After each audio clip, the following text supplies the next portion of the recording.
For the encapsulated moment when she peeked from her bedroom, her home was calm and quiet. The spindled railing that ran the length of the second-story hallway overlooked the dark foyer below, and everything seemed normal. Then she saw Raymond emerge from his room and walk down the hallway, away from Alexandra and toward her parents' bedroom. He, too, was blurry to her nearsighted eyes, and though she didn't know it then, Alexandra would later be grateful the scene she was about to witness was unfocused and distorted.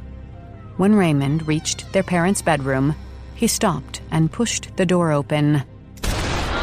A third gunshot blast reverberated through the house.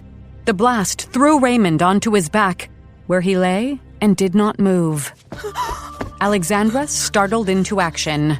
Her knees shook as she pulled away from her door and ran to her bedroom window, pushed it open, and fumbled with the screen until it fell into the night and landed on the walkway below. She thought about jumping, but it was cold and dark and a long way down to where the screen lay on the ground. Then, for some inexplicable reason, she again thought of the grandfather clock standing at the end of the hallway and just outside her bedroom door. When thinking back on that night, she had never been able to explain why the image of the clock came to her in that moment, or why she had imagined it was the clock that had fallen and made the original noise that woke her. All she knew was that she had to get to it. She ran from the open window and into the hallway. Instinctually, she twisted the lock on the inside handle of her bedroom door before quietly closing it. It was a trick she had learned since turning 17, locking her bedroom door from the hallway.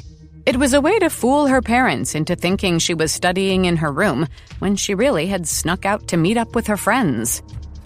With her bedroom door locked, Alexandra turned and ran to the place she always used to go during games of hide-and-seek when she was little. She slipped behind the grandfather clock, noticing that the hiding spot was much smaller than she remembered. The last time she'd taken refuge there was at least 3 years earlier, and her charge toward adulthood had never been more apparent. Years earlier, she had effortlessly crept behind the clock to hide from her brother. Now, she attempted to wedge herself there to save her life. Just as she settled into the hiding spot, she heard footsteps on the hardwood floor. Alexandra did not dare peek around the edge of the clock to steal a glance down the hallway. She could see the spindles of the railing that overlooked the first-floor foyer and a sliver of hardwood that ran along it. She saw the shooter's shadow as it emerged from her parents' room, poured through the spindles of the railing, and disappeared over the edge. The shadow paused, and Alexandra held her breath to stay as silent as possible. Finally, the shooter hurried toward Alexandra's bedroom and the grandfather clock that stood just a few feet from her bedroom door. Had she not acted quickly, Alexandra would be in her room now, either lying in bed or still frozen and staring through the crack between the door and the frame. She wished she'd found the courage to jump from her bedroom window. There was a row of thick bushes that might have broken her fall. But if they hadn't, her mind churned, then she would have injured herself and been unable to run away, stuck on the back walkway and staring up at the shooter as the barrel of the shotgun drifted out her open window and pointed down at her. At least here in her hiding place she had a chance.